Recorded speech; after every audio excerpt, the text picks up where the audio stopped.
Yes, sir. It's your boy Hayes. We back with another one. So let's go ahead and jump right into it. Before we do that, let's give this video a thumbs up. If not, you already know. Also, if you're new, go ahead and hit subscribe, turn on the notification bell. Also, if you're in VIP or want to join VIP, click join on the home page. Click third tier. Give you all access to every single play that we enter and exit. Also, make sure you don't forget to turn on the bell and notification shit to all. So next week is going to be an interesting week.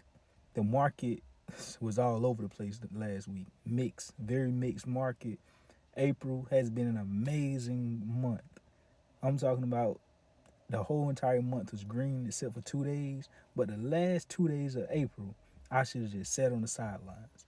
I should have not traded. I should have sat on the sidelines. But we learn from our mistakes. And the next month, this month, whenever I see majority of the month green, and you only got 2 red days early on or 3, and then it get towards the end of the month, I'm gonna not trade. The only way I come out and trade is if something lines up so good, it's better than an A plus setup. Cause you can have an A plus plus plus, like it's just like taking candy from a baby type situation. That's the only time I'm gonna come out. You get what I'm saying? So that's what I should have did the last 2 days of April, because I did try to be more aggressive, being for the fact that the whole month was green except 2 days. It's like I'm already up, uh, them racks. So I'm like, shit, let me go ahead and, you know what I'm saying? But you can't do that. You can't do that. You can't do that. You cannot do that. It's going to come back and bite you in the ass. So learn from the mistakes. Don't be greedy. Don't overtrade. Don't force trades. Don't put yourself in situations that you know you shouldn't be in. Make sure you journaling. Make sure you cataloging. You know what you doing good at, what you not good at. Every time you buy a breakout, you losing money. Every time you doing earnings plays, you losing money. Every time you trade and hold for a day overnight and swing it, you losing money. Rather what I just said, you might be making money. These just examples. I'm just saying, wherever you see you going wrong at, eliminate that. Stop doing that. So that way you can get better and better and better and better. Because every single month, it's only 20 trading days on average in a month. I ain't trying to have no more than 5 red days within a month. April was 2 red days. The month before that, it was way more. It's probably like 4 or 5 red days. And so on. The month before that, probably was a little more, a little less. But anyways, 5 red days within a month out of 20 trading days is solid. And especially if you cut losses and kept it to a minimum. That's solid, solid, solid. But 2 red days in the entire month was crazy. I ain't never did that before.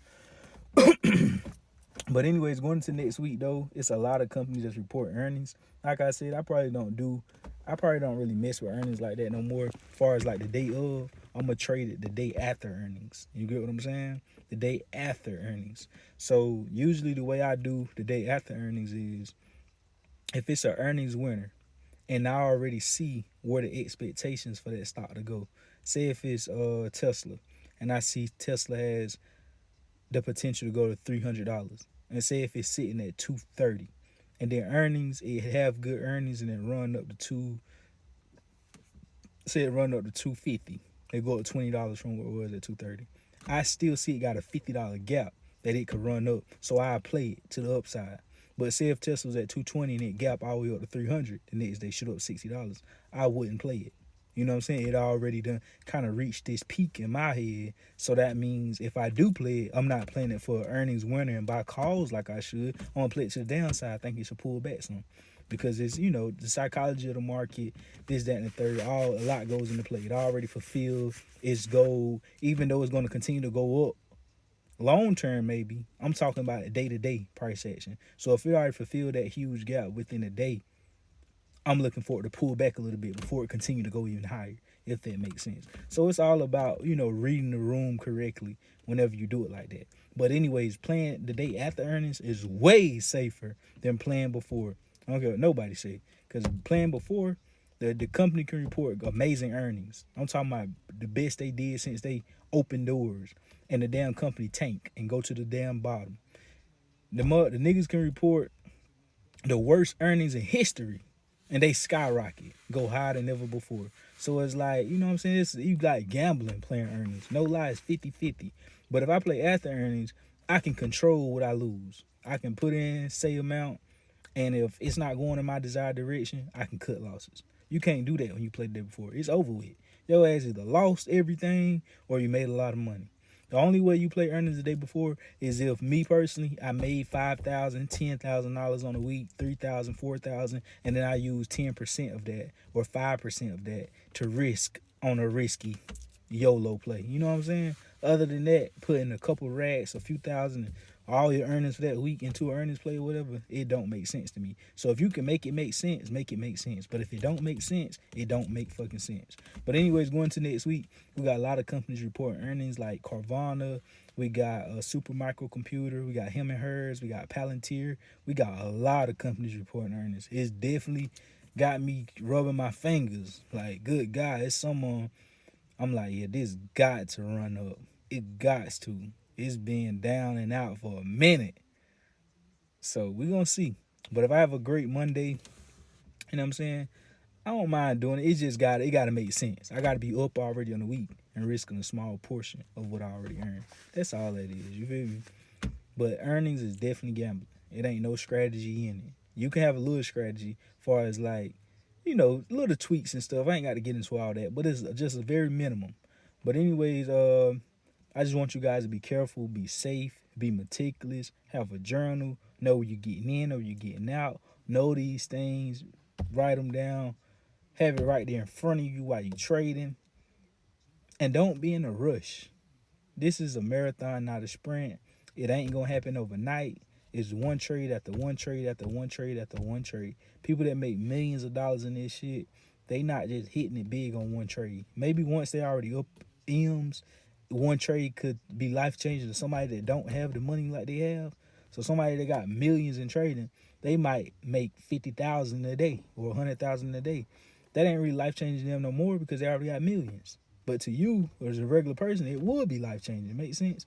So wherever you at on your level, you ain't gonna make no life changing money, is what I'm saying, on one trade.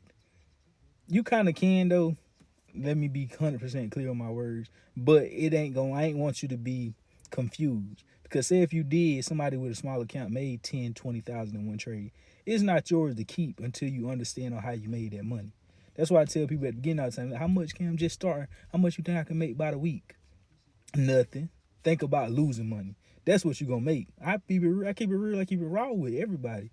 When you first come into this and you talking about how much you gonna make in a week, I tell you, think about losing money. I can tell you how much you gonna lose in a week, and I really can't tell you that either. I'm just trying to flip your mind to like, what? What nigga just say? Nigga say I'm gonna lose money? Yes, yes. You don't deserve to make money. Do you think if you just started playing basketball today, you deserve to go to the NBA next week? You'll be like, damn, that do make sense, don't it? Nah, you don't. You don't. You got to go through junior varsity, varsity, and hopefully your parents started you playing as a kid, so you already have the skills, so you don't have to do too much catching up.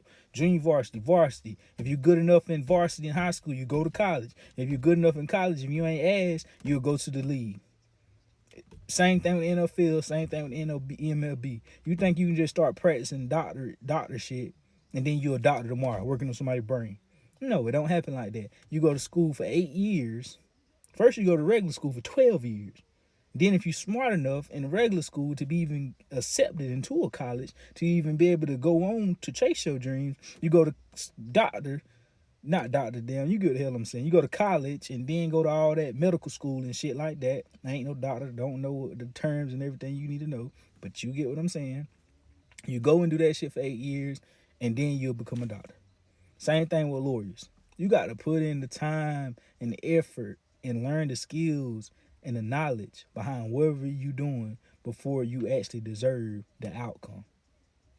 So when you first get into this, don't think about nothing. Don't think about losing no money. Don't think about making no money. Only thing you need to think about is not losing what you have.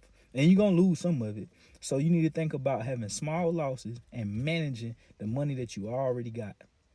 And if you do that, money is going to come regardless.